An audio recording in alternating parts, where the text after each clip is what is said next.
Սիրելիներս, այսօր ես կկիսվեմ իմ տարբերակով, դուք էլ կիսվեք ձեր տարբերակով, թե ինչ եք անում, երբ որ ձեր մազերն արդեն յուղոտվում է, ձեր գլուխը մազերը լվանալու ժամանակն է, բայց միևնույն ժամանակ դուք պետք է տանից դուրս գաք, տեղ ունեք գնալու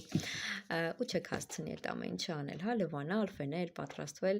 Մի խոսքով, եթե ձեռքից տակ ունենում եմ 4 շամպույն, ես արդեն չեմ խառնվում իրար, չեմ նեղվում ու առհասարակ պոչիկ էլ չեմ կապում այդ ամեն ինչը ծածկելու համար։ Մազափնջերի եմ բաժանում 20-30 սանտիմետր հեռավորությունից, նախապես բալոնչիկը թափահարում եմ ու այսպես փչում եմ մազարմատներից։ Փչելուց հետո անպայման թողնում եմ 30-ից 60 վայրկյան։ 60 վայրկյանից ավել չարժե թողնել, այդքանը բավական է։ Հետո դրանից հետո մազարմատներից սկսած սենց լավ մերսող շարժումներով, ձեռքերով, մատներով մերսում եմ գլխամաշկս, մազարմատներս և միանգամից վերականգնվում է իմ մազերի մաքուր տեսքը,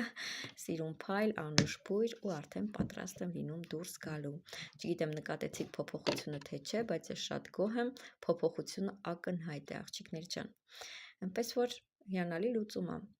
Գրեք տեսնեմ դուք ինչ եք անում այդ դեպքում, եթե չունեք ժամանակ։